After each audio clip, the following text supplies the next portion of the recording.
Choice based credit system ಅಂತ ಬಂತು, CBCS ಅಂತ ಬಂತು. ಇದು ಏನು ಅಂತ ಹೇಳಿದ್ರೆ, ಈಗ ನೋಡಿ ನಮ್ಮಲ್ಲಿ ಒಂದು ವೆರಿ ರಿಜಿಡ್ ಕಾಂಬಿನೇಷನ್ ಸಿಸ್ಟಮ್ ಇದೆ, ಸಬ್ಜೆಕ್ಟ್ ಕಾಂಬಿನೇಷನ್. ಈಗ ನೀವು ಆರ್ಟ್ಸ್ಗೆ ನೀವು ನಿಮ್ಮ ಅಡ್ಮಿಷನ್ ಮಾಡಿಸ್ಕೊಂಡಿದ್ರೆ ಹಿಂದೆಲ್ಲ ಬಿ ಎ ಯಾವ ಕಾಂಬಿನೇಷನ್ ನಾವು ಕೇಳ್ತಿದ್ದಲ್ವಾ, ಅಲ್ಲಿ HEB ಅಂತ ಬರ್ತಾ ಇತ್ತು, HEK ಅಂತ ಬರ್ತಾ ಇತ್ತು. ಅಂದ್ರೆ ನೀವು ಹಿಸ್ಟ್ರಿ ಇಕನಾಮಿಕ್ಸ್ ಪೊಲಿಟಿಕಲ್ ಸೈನ್ಸ್ ತಗೋಬೇಕು, ಅಥವಾ ಹಿಸ್ಟ್ರಿ ಎಕನಾಮಿಕ್ಸ್ ಕನ್ನಡ ತಗೋಬೇಕು, ಇಲ್ಲ ಹಿಸ್ಟ್ರಿ ಎಕನಾಮಿಕ್ಸ್ ಸೋಷಿಯಾಲಜಿ ತಗೋಬೇಕು. ಸೊ ಇದು ಬಿಟ್ಟು ಈಗ ಫಾರ್ ಎಕ್ಸಾಂಪಲ್ ನೀವು ಹಿಸ್ಟ್ರಿ ಜೊತೆಗೆ ಬೇರೆ ಯಾವುದೋ ಒಂದು ಕಲಿಬೇಕಂದ್ರೆ ನಿಮಗೆ ಅವಕಾಶ ಇರಲಿಲ್ಲ. ಸೊ ಯೂನಿವರ್ಸಿಟಿಯವರು ಏನೊಂದು ಮೂರು ಸಬ್ಜೆಕ್ಟ್ಗಳನ್ನ ಸೇರಿಸಿ ಒಂದು ಕಾಂಬಿನೇಷನ್ ಮಾಡಿರ್ತಾರಲ್ಲ, ಸೊ ಅದನ್ನಷ್ಟೇ ಕಲಿಲಿಕ್ಕೆ ಅವಕಾಶ ಇತ್ತು, ಅಲ್ಲಿ ಬೇರೆ ವಿಷಯಗಳನ್ನ ಕಲಿಲಿಕ್ಕೆ ಅವಕಾಶ ಇರಲಿಲ್ಲ. ಹಾಗೆ ವಿಜ್ಞಾನಕ್ಕೆ ಬಂದಾಗ ನಮ್ಮ ಸಾಂಪ್ರದಾಯಿಕ ಕಾಂಬಿನೇಷನ್ಸ್ PCM ಅಂತ ಇತ್ತು, ಫಿಸಿಕ್ಸ್ ಕೆಮಿಸ್ಟ್ರಿ ಮ್ಯಾಥ್ಸ್.